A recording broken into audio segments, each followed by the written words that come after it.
Some of my friends might know that I am a master's level student in applied behavioural analysis and positive behavioural support. The reason being that I am a manager in a charity that supports adults with learning disabilities. By studying the science of behaviour, I hope that I can improve the quality of life for people that exhibit challenging behaviours.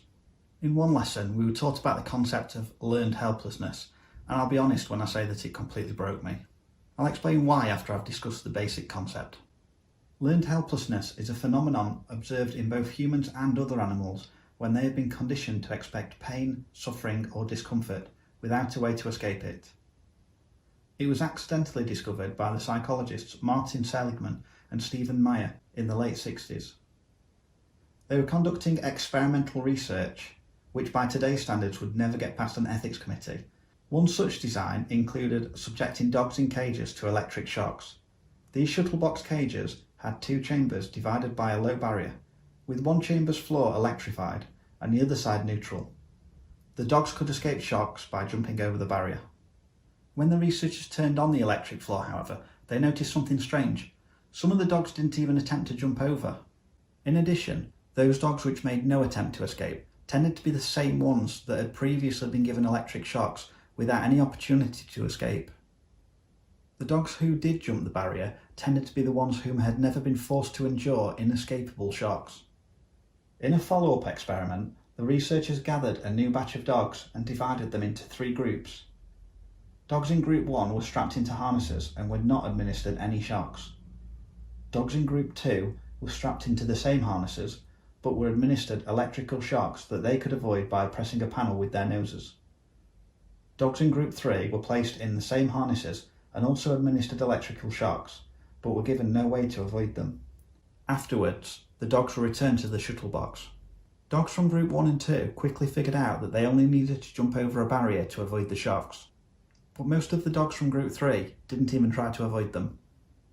Based on their learning history of being unable to escape the shocks, the dogs had learned that they were utterly helpless to exert any control on their surroundings, and instead they passively laid down and whined while they were shocked. Since then, various other experiments have shown similar results, including in rats, elephants and humans. You might have heard motivational talkers use this anecdote before. In India, when a baby elephant is caught by a trainer, they are restrained using a small rope, and after several days or weeks of trying to escape, the elephant learns that they are incapable of escaping. When the elephant grows larger, they would easily have the strength needed to break the rope, but they don't even try, because their learning history is one of helplessness. As an isolated experience, this kind of cruelty might not lead to an individual feeling helpless in all areas of their lives. The elephant, for instance, might never try to escape their restraints, but will still engage with trainers and tourists, or do tricks for food or treats. But imagine for a second that for all of your short life, you have learned that you have no control whatsoever over your environment. You've been trapped in a dark and dirty pen. You get pushed around or abused. You were separated from your mother and siblings, and you have never even experienced freedom or control. Your condition will become generalised to what is now known as global helplessness. Some of the common symptoms of learned helplessness observed in children include frustration, giving up, lack of effort, low self-esteem, passivity and poor motivation. These same types of behaviour might be seen in a person who is institutionalised, having spent many years in a prison or mental health institute, places where a person would typically have no control over their routine, and as such they never seek to take control over these aspects of their lives. What we have discovered about learned helplessness has become a cornerstone underpinning our understanding of depression and how to treat it, both in humans and in animals. Cognitive behavioural therapy is a well-known treatment that aims to identify the negative thought patterns that can lead to learned helplessness, to challenge them and disrupt the negative thought patterns. In the experiments with the dogs, the researchers were able to teach learned hopefulness by physically picking up the puppies and moving them to the other side to show them that they can escape the shocks. In behavioural terms, they had broken the conditioning. Going back to my studies, as I learned this concept, it dawned on me that I had witnessed learned helplessness myself before, in pigs. Last year I went to a vigil outside Tulip Slaughterhouse in Manchester to bear witness to pigs on their way to slaughter. The organiser there has an informal agreement with security that the truck stopped for 2 minutes on their way in to allow activists to peacefully say goodbye to the pigs and to document what is happening. The next 10 seconds contain some really graphic footage, so look away if you don't want to see it, but please stay for the rest of the video. Pigs at Tulip are killed by being loaded into metal gondolas and lowered into CO2 chambers, where they violently thrash around in pain before losing consciousness and being stuck in the neck with a sharp knife. 86% of pigs in the UK are slaughtered using CO2, a practice that over 30 years worth of research has branded inhumane and unsuitable. Pigs in sanctuaries are actually really clean.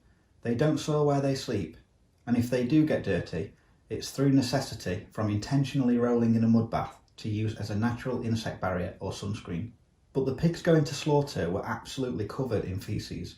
It was on their faces and snouts, around the edges of the windows and dripping down the side of the truck. Some pigs were covered in cuts and scratches, crammed together in filthy conditions. I have been fortunate enough to spend lots of time with happy pigs at sanctuaries. Pigs love lots of interaction, and they like to play with other pigs or often with humans. They love belly rubs and cuddles, and they love to explore and forage.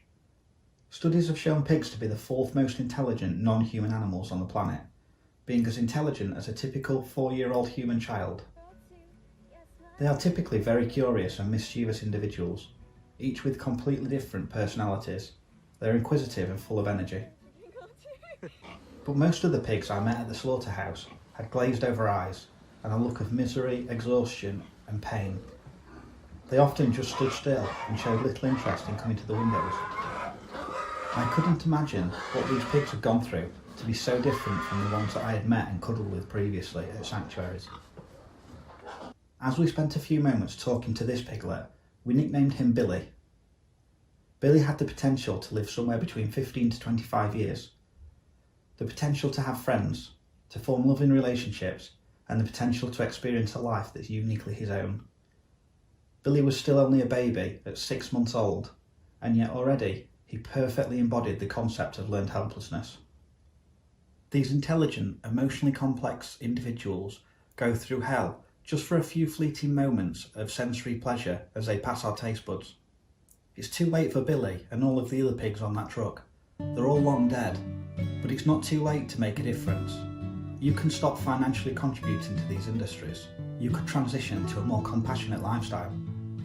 Check the links below for help going vegan.